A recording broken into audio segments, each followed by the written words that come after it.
আহারে কষ্ট পাইও না। কিসের ওষুধ আপু? কেমন আছো? দোয়া ও ভালোবাসা রইল। ধন্যবাদ আপু। কিসের ওষুধ বলবেন প্লিজ? অনেক দুঃখ লাগলো আপনার কথাটা শুনে। এটা কিসের ওষুধ? টেনশনের? এরকম হাজারো কমেন্ট চলে আসছে আমার একটা ভিডিওতে।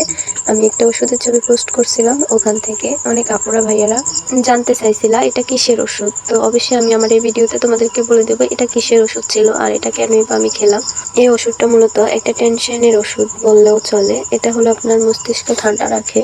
যেহেতু অনেক সময় দেখা যায়, আপনাদের সাথে হয় কিনা জানি না, আমার প্রায় আজকে 10-20 দিন ধরে এমন হইতেছে যে আমি ঘুমাই কিন্তু আমার মস্তিষ্ক ঘুমায় না, আমার মাথা কাজ করে, মানে ব্রেন কেমন জানি একটা লাগে। এটা আসলে বোঝানো সম্ভব না, একমাত্র যাদের হয় তারাই বুঝবেন।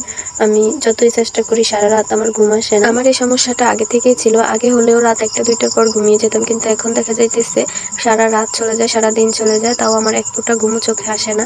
এটা হয় কি, মানে আমি ঘুমিয়ে গেলাম আর আমার সাথে দিনে যা যা হয়েছে ওটা আমার ব্রেনটা কাজ করে, শুধু ব্রেনটা চোখের সামনে ওটা মানে চলাচল করতে থাকে, এরকম কিছু একটা। তো তো আজকে ডাক্তারের কাছে গিয়ে বলার পর ডাক্তার আমাকে এই ওষুধটা দিল আর বললো এটা আপনার মস্তিষ্ক ঠান্ডা রাখতে সাহায্য করবে। এর আগেও আমি ডাক্তারের কাছে যতবার গেছি টেনশনের ওষুধ, ঘুমের ওষুধ এছাড়া কোনো ওষুধ দেয় না, কিন্তু সত্যি বলতে আমি কোনো টেনশনই করি না। সবাই বলে যে টেনশন থেকে এমন হয়, আসলে আমি কি নিয়ে টেনশন করি আমি সেটা নিজেও জানি না। আমি নিজে আপ্রাণ চেষ্টা করি একটু ঘুমের জন্য, কিন্তু কোনো রকমই ঘুম আসে না।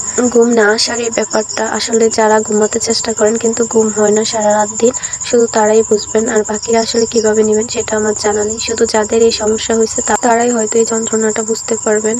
অসুস্থ এই শরীর নিয়ে সংসারের সব কাজ একা হাতে সামলানো ব্যাপারটা মোটেও সহজ কথা নয়। রাতে ঘুম হয় না, সকালবেলা উঠে যখন সংসারের কাজে হাত দিই তখন মনে হয় যেন কেমন যে লাগে, আসলে বলে বোঝানোর মতো না। যদিও আমি অসুস্থ হলে আমার মেয়ে আমাকে অনেকটা হেল্প করে, যেমন চা বানিয়ে দিবে, গরম পানি করে দেবে, এরকম। ও তো খুব ছোট, আসলে তেমন কোনো কাজ করতে পারে না। তাছাড়া ওর স্কুল, প্রাইভেট, মাদ্রাসা সবকিছু মিলিয়ে ও নিজেই সময় পায় না। আর টেনশনের যে ব্যাপারটা, কাছের হোক দূরের হোক, সবার শুধু একটাই কথা, টেনশন করবেন না। আপনাদের ভাইও সবসময় বলবে টেনশন করো না। টেনশন আসলে কি কেউ টেনশন ইচ্ছা করে করে? আপনারা করেন? কেউ কি ইচ্ছে করে টেনশন করেন? টেনশন আসলে আমার মনে হয় না কেউ ইচ্ছে করে করে, টেনশন নিজে থেকেই চলে আসে। আমাদের সাথে কখনো কখনো এমন কিছু ঘটনা ঘটেছে যার জন্য আমরা মোটেও প্রস্তুত থাকি না, বা এমন এমন কিছু বিপদ চলে আসে যা আসলে মেনে নেওয়া যায় না। ওখান থেকে মূলত আসলে টেনশনটাও চলে আসে। টেনশন কেউ ইচ্ছে করে করে না।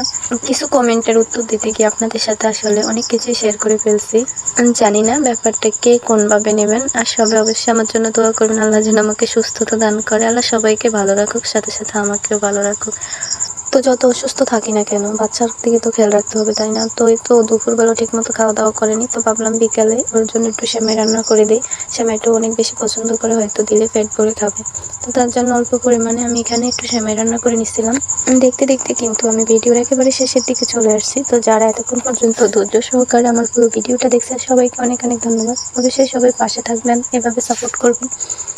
আর আমার ভিডিওটাও যদি ভালো লেগে থাকে অবশ্যই একটা লাইক আর একটা কমেন্ট করতে ভুলবেন না। আপনাদের সবার কমেন্ট দেখতে চাই। কথা বলতে বলতে কিন্তু এদিক দিয়ে আমার সেমাই রান্না করাটা হয়ে গেছে। তো এই তো আমি সন্ধ্যার নাস্তাটাও বানিয়ে ফেললাম। তো সবাই ভালো থাকবেন। আজকে এই পর্যন্তই, দেখা হবে অন্য কোনো ভিডিওতে। সে পর্যন্ত সবাই ভালো থাকবেন, সুস্থ থাকবেন। আল্লাহ হাফেজ।